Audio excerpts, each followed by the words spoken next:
All right, people.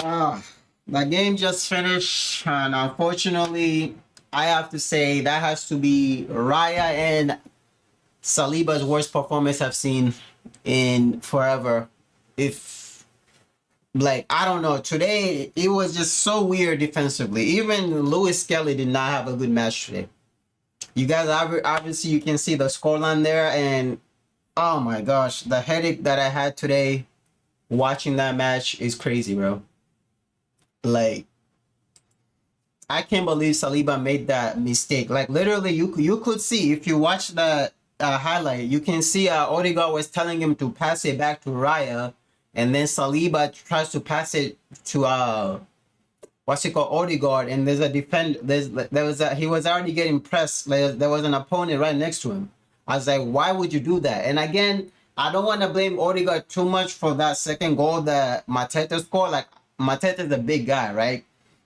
But you have to be stronger than that.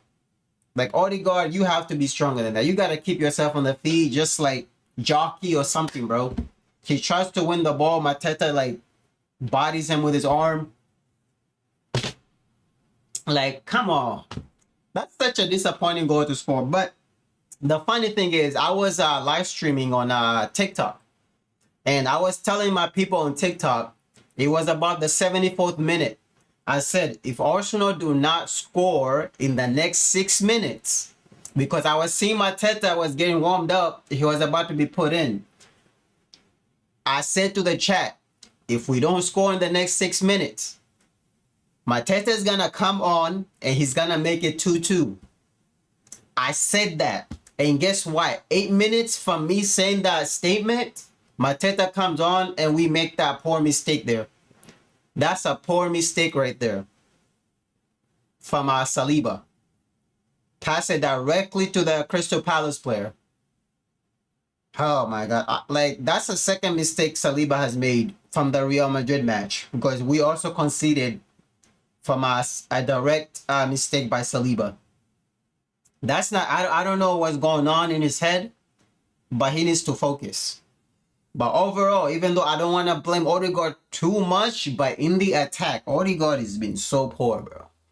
Like, I don't know, maybe he just doesn't have enough free space for him to do, but you could say like against Real Madrid, he had a lot of space, but he wouldn't go forward. He keeps going back. Like, I don't know what's going on with Odegaard outside of the football pitch, but he needs to improve.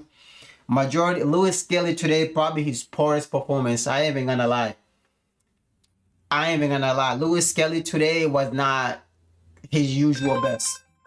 Why am I getting phone calls, man? Don't call me while I'm dancing. Oh my God.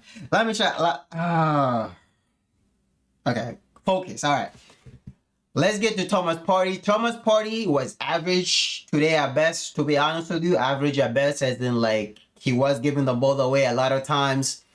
Raya was putting him under pressure a lot of times, like when he's passing it the ball straight in the middle to what's his name? To Partey.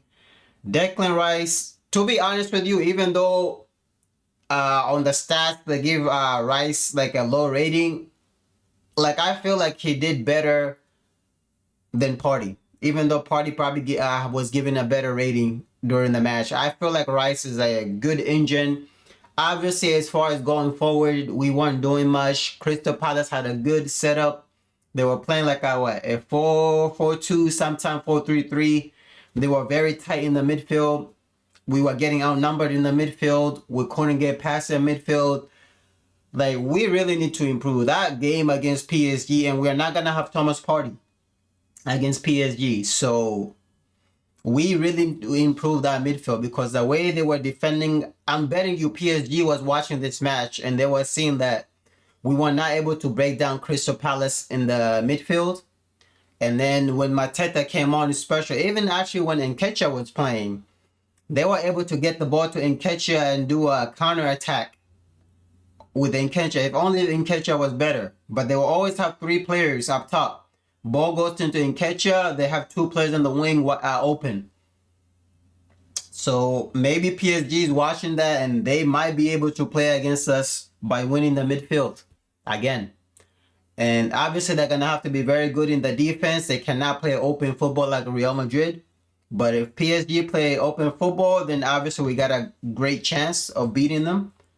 But if they do defensive tactics to play against us and do what Crystal Palace did today, we're going to struggle with that game, bro. Sterling, ghost again. Like, Sterling, he's just washed. At this point, Sterling is washed. Trossard scored his goal. But to be honest with you, didn't do too much throughout the game other than scoring that goal. Martinelli, one of his poorest game as well. And I have no clue what's going on with Ben White. He was not on the bench. And when Eric came on, Saka came on. They were double teaming Saka. He couldn't really do much. Tierney came on late. And when Eric came on late, which I was a little bit mad that when Eric came on so late, when Odegaard was not doing anything. Like, I get Odegaard is a senior player over Nwaneri, but Odegaard could have came off like 70 minutes in, 65 minutes in. Like, he could have came off because Odegaard was not doing much. I ain't gonna lie. Arteta needs to be smarter with his tactics. I don't know why he doesn't want to play Nwaneri a lot more. But nonetheless, guys, that's a game review.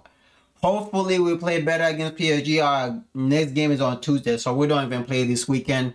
Hopefully, they get a good rest. No injuries. Hopefully, Ben White's going to be back. I'll see you guys in the next video. Peace out.